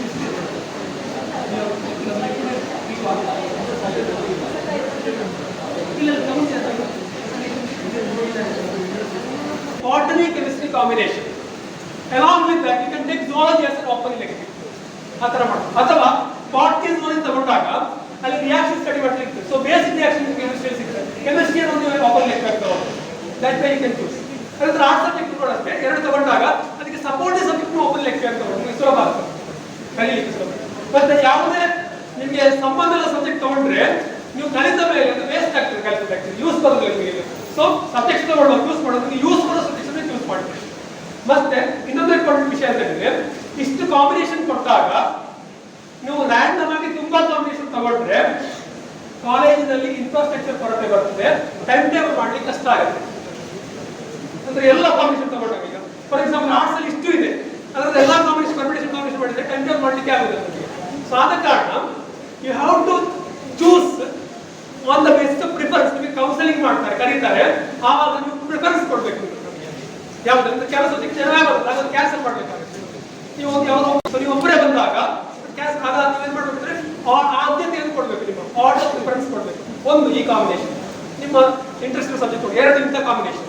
ಆವಾಗ ನಿಮ್ಮ ಮೆರಿಟ್ ಮತ್ತೆ ನಿಮ್ಮ ರೋಸ್ಟರ್ ಸಿಸ್ಟಮ್ ಹೊಂದಿಕೊಂಡು ಅಥವಾ ಅವೈಲೇಬಲ್ ಸೀಟ್ ಹೊಂದಿಕೊಂಡು ನಿಮಗೆ ಅಲಾಟ್ ಮಾಡ್ತಾರೆ. ಯೂಶುವಲಿ ನೀವು ಕೇಳಿದ್ರೆ ಸಿಗ್ಬೋದು, 90% ನಿಮಗೆ ಕೇಳಿದ್ರೆ ಸಿಗ್ತದೆ, ಸಿಕ್ಕಿಲ್ಲ ಅಂದ್ರೆ ನೆಕ್ಸ್ಟ್ ಆಪ್ಷನ್ ಸಿಗ್ತದೆ ನಿಮಗೆ. ಆ ಥರ ಆಯ್ಕೆ ಇದೆ. ರೋಸ್ಟರ್ ಮತ್ತೆ ಮೆರಿಟ್ ಬೇಸಿಸ್ ರೋಸ್ಟರ್ ಮೆರಿಟ್ ಕೊಡುವಾಗ ಕ್ಲಿಯರ್ ಆಯ್ತಾ? ಈ ಸಬ್ಜೆಕ್ಟ್ಸ್ ಎಲ್ಲ ಕಾಂಬಿನೇಷನ್ ಕೆಲಸ ನಿಮಗೆ ಸಿಗ್ಲಿಕ್ಕಿಲ್ಲ, ಯಾಕೆಂದ್ರೆ ಅಷ್ಟು ಕಾಂಬಿನೇಷನ್ ಬಂದ್ರೆ ಇದು ಮ್ಯಾನೇಜ್ ಮಾಡೋದು ಕಷ್ಟ ಆಗುತ್ತೆ. ಅನ್ಮ್ಯಾನೇಜ್ ಆಗ್ತದೆ. ಸ್ಟೂಡೆಂಟ್ಸ್ ಜಾಸ್ತಿ ಸ್ಟೂಡೆಂಟ್ಸ್ ಸ್ಟ್ರೆಂತ್ ಬರಬೇಕು. ಎಲ್ಲ ಕಾಂಬಿನೇಷನ್ ಈಗ 15 ಜನ 5 ಜನ ಕಾಂಬಿನೇಷನ್ ಹೋದ್ರೆ ಒಂದು ಸಬ್ಜೆಕ್ಟ್ ಎಷ್ಟು ಬರ್ತದೆ, 5 ಜನ ಬರ್ತದೆ. ಆವಾಗ ಯಾವುದೋ ಒಂದು ಕ್ಯಾನ್ಸಲ್ ಮಾಡಬೇಕು. ಈ ತರ ಸಮಸ್ಯೆ ಬರ್ತದೆ. ಯೂಶುವಲಿ ನಿಮಗೆ ಸೆಲೆಕ್ಟ್ ಮಾಡಿದ್ರೆ ಸಿಗ್ತದೆ. ಸೊ ಚೂಸ್ ಮಾಡುವಾಗ ನಿಮ್ಮ ಆಸಕ್ತಿ ಇರುವ ಸಬ್ಜೆಕ್ಟ್ ಚೂಸ್ ಮಾಡಿಕೊಳ್ಳಿ, ಅದಕ್ಕೆ ಸಪೋರ್ಟಿಂಗ್ ಸಬ್ಜೆಕ್ಟ್ ನೀವು ಲೆಕ್ಚರ್ ಆಗಿ ಚೂಸ್ ಮಾಡಿಕೊಳ್ಳಿ. Is it clear? ಮತ್ತೆ ಎಕ್ಸಿಟ್ ಆಗ ಅಂತ ಹೇಳಿದ್ರೆ ಕೋರ್ಸ್ ಪಾಸ್ ಆಗಿ ಎಕ್ಸಿಟ್ ಆಗಬೇಕು. ಅದಕ್ಕೆ ಬೇಕಾದ ಕ್ರೆಡಿಟ್ ಸಂಪಾದಿಸಿ ಎಕ್ಸಿಟ್ ಆಗಬೇಕು. ಸುಮ್ಮನೆ 1 ವರ್ಷ ಆದ್ಮೇಲೆ ಸೀದಾ ಇಟ್ಕೊಂಡು ಹೋದ್ರೆ ಆಗುದಿಲ್ಲ, ಪಾಸ್ ಆಗಿ ಹೋಗ್ಬೇಕು. ಹಾಗಿದ್ರೆ ಮತ್ತೆ ನೆಕ್ಸ್ಟ್ ಸಿಗ್ತದೆ. ಅದೇ ತರ ಸೆಕೆಂಡ್ ಇಯರ್ ಪಾಸ್ ಆದ್ರೆ ಮಾತ್ರ ನೆಕ್ಸ್ಟ್ ಇಯರ್ ಸಿಗ್ತದೆ. ಸೊ ನಾನು 1 ವರ್ಷ ಕಂಪ್ಲೀಟ್ ಮಾಡಿ ಹೋದ್ರೆ 2 ವರ್ಷ you have to complete the course set goal. So 1ನೇ ವರ್ಷಕ್ಕೆ ಎಕ್ಸಿಟ್ ಇದೆ, ಆವಾಗ ನಿಮಗೆ ಸರ್ಟಿಫಿಕೇಟ್ ಸಿಗ್ತದೆ. ಆ ಸರ್ಟಿಫಿಕೇಟ್ ತಗೊಂಡು ನಿಮಗೆ ಆ ಕಲಿತ ಕೋರ್ಸ್ ಯೂಸ್ ಮಾಡಿ ಯಾವುದೇ ಜಾಬ್ ಟ್ರೈ ಮಾಡಬಹುದು. 2ನೇ ವರ್ಷಕ್ಕೆ ಡಿಪ್ಲೊಮಾ ಸಿಗ್ತದೆ. 2ನೇ ವರ್ಷ ಕಂಪ್ಲೀಟ್ ಮಾಡಿಬಿಟ್ಟು ಕಂಡೀಷನ್ ಅದು 2 ವರ್ಷಕ್ಕೆ ಬಿಟ್ಟು ಹೋಗುದಲ್ಲ. ಆವಾಗ ನಿಮಗೆ ಪುನಃ ಡಿಪ್ಲೊಮಾ ಸಿಗ್ತದೆ. ಡಿಪ್ಲೊಮಾ ಒಂದು ಜಾಬ್ಗೆ ಟ್ರೈ ಮಾಡಬಹುದು. 3ನೇ ವರ್ಷಕ್ಕೆ ಡಿಗ್ರಿ ಸಿಗ್ತದೆ. ಡಿಗ್ರಿಯ ನಂತರ ಕಂಪಲ್ಸರಿ ಆಗಿ 4 ವರ್ಷ ಮಾಡಬೇಕಾಗಿಲ್ಲ, ಇಟ್ ಇಸ್ ಆಪ್ಷನಲ್. ಮತ್ತೆ ನಮ್ಮಲ್ಲಿ ಎಲ್ಲದಕ್ಕೂ ಕೂಡ ಮಾರ್ಕ್ಸ್ ಸಿಗಲಿಕ್ಕೆ ಅವಕಾಶ ಇಲ್ಲ. ಇಲ್ಲಿ ಎಲ್ಲಿ PG ಇರ್ತದೆ ಅದಕ್ಕೆ ಕೊಡ್ತಾರೆ, ಬಟ್ ನಿಮ್ಮ ಕೋರ್ಸ್ ಮುಗಿಯೋತ್ತಿಗೆ ನಮ್ಮಲ್ಲಿ PG ಸ್ಟಾರ್ಟ್ ಆದ್ರೆ ಆವಾಗ ಕೊಡ್ಬೋದು. So 3 year degrees compulsory, degree ಸಿಗುದಿಲ್ಲ ನಿಮಗೆ. ಮತ್ತೆ 4th ಇಯರ್ ನಿಮ್ಮ ಚಾಯ್ಸ್, ನಿಮಗೆ ಬೇರೆ ಕಾಲೇಜ್ ಕೂಡ ಚೂಸ್ ಮಾಡಿ ಹೋಗ್ಬೋದು. So a student can leave the college after completing degree. 4th year honors is optional based on availability of the college. some important points ನೋಡಬಹುದು. A student can join for PG only after completing 3-year degree course. 2 ವರ್ಷ ಮಾಡಿ PG try ಮಾಡಲಿಕ್ಕೆ ಆಗುದಿಲ್ಲ. 3 ವರ್ಷ degree ಮಾಡಿದ್ರೆ PG ಸೇರಲಿಕ್ಕೆ ಆಗುದಿಲ್ಲ. Okay? After completing degree, he is free to continue in the same institution if honors degree is available, or he can join other institutions of his choice. Degree ಆದ್ಮೇಲೆ. Okay? So 4th year compulsory ತಿಳ್ಕೊಳ್ಬೇಡಿ. In the 4th year honors degree, student has to select only one major subject, and if it includes research also, student can directly join to PhD degree. Directly PhD degree. Okay. Then, if the student completes honors degree, he can directly join for second year PG program. First year ಕಲಿಬೇಕಾಗಿಲ್ಲ, direct ಆಗಿ second year ಆಗಿ PhD ತಗೊಳ್ಳಿ. And if a student exits after completing 3-year degree course, he has to study 2 years of PG. 3 ವರ್ಷ ಆದ್ರೆ 2 ವರ್ಷ PG ಮಾಡಲೇಬೇಕಾಗುತ್ತೆ. 4 ವರ್ಷ ಕಲಿತ್ರೆ 1 ವರ್ಷ PG ಮಾಡಿದ್ರೆ ಸಾಕಾಗುತ್ತೆ. ಮತ್ತೆ ಇದಾದ್ಮೇಲೆ ವ್ಯಾಲ್ಯೂಯೇಷನ್ ಇದೆ, ಮೌಲ್ಯಮಾಪನ ಇದೆ. ಮೌಲ್ಯಮಾಪನ ಈಗ ಹೇಗಾಗ್ತದೆ ಅಂತ ಹೇಳಿದ್ರೆ, ಯೂನಿವರ್ಸಿಟಿ ವ್ಯಾಲ್ಯೂಯೇಷನ್ಗೆ ಜಾಸ್ತಿ ಮಾರ್ಕ್, ಟೀಚರ್ ವ್ಯಾಲ್ಯೂಯೇಷನ್ಗೆ ಕಡಿಮೆ mark. It's around 20-80. 20% internal assessment, 80% university examination. So internal assessment ಅಂದ್ರೆ ಫಾರ್ಮೇಟಿವ್ ಅಸೆಸ್ಮೆಂಟ್, ಟೀಚರ್ ವ್ಯಾಲ್ಯೂಯೇಟ್ ಮಾಡೋದು. ಸೊ ಟೀಚರ್ ವ್ಯಾಲ್ಯೂಯೇಟ್ ಮಾಡಿದಾಗ ಏನಾಗ್ತದೆ, ಒಂದು ರೀತಿಯ ಕಂಟಿನ್ಯೂಸ್ ವ್ಯಾಲ್ಯೂಯೇಷನ್. ಆವಾಗ ನಮಗೆ ವಿದ್ಯಾರ್ಥಿಯ ವೀಕ್ ಮತ್ತು ಸ್ಟ್ರಾಂಗ್ ಪಾಯಿಂಟ್ಸ್ ಗೊತ್ತಾಗುತ್ತೆ. ವೀಕ್ ಪಾಯಿಂಟ್ ಗೆ ಕರೆಕ್ಟಿವ್ ಮೆಷರ್ ಮಾಡಲಿಕ್ಕಾಗ್ತದೆ, ಸ್ಟ್ರಾಂಗ್ ಪಾಯಿಂಟ್ ಗೆ ಸಪೋರ್ಟ್ ಕೊಡ್ಲಿಕ್ಕಾಗುತ್ತೆ.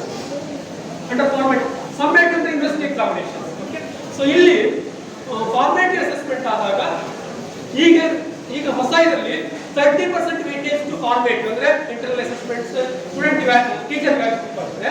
70% university examination. ಅದು next year by year change ಮಾಡ್ತಾ ಹೋಗ್ತಾರೆ. ಕೊನೆಗೆ 60% ಇಂಟರ್ನಲ್ ಅಸೆಸ್ಮೆಂಟ್ ಬರ್ತದೆ, ಓನ್ಲಿ 40% ಫಾರ್ ಯೂನಿವರ್ಸಿಟಿ ಎಕ್ಸಾಮಿನೇಷನ್ ಬರ್ತದೆ. ಈ ವರ್ಷ ಆಗಿಲ್ಲ, ಈ ವರ್ಷ ಇಟ್ ಇಸ್ 30 + 70. 30% ಇಂಟರ್ನಲ್ ಅಂದ್ರೆ ಟೀಚರ್ ವ್ಯಾಲ್ಯೂಯೇಷನ್ಗೆ, 70% ಯೂನಿವರ್ಸಿಟಿ ಎಕ್ಸಾಮಿನೇಷನ್. ಆ ತರ ಇದೆ. So thank you.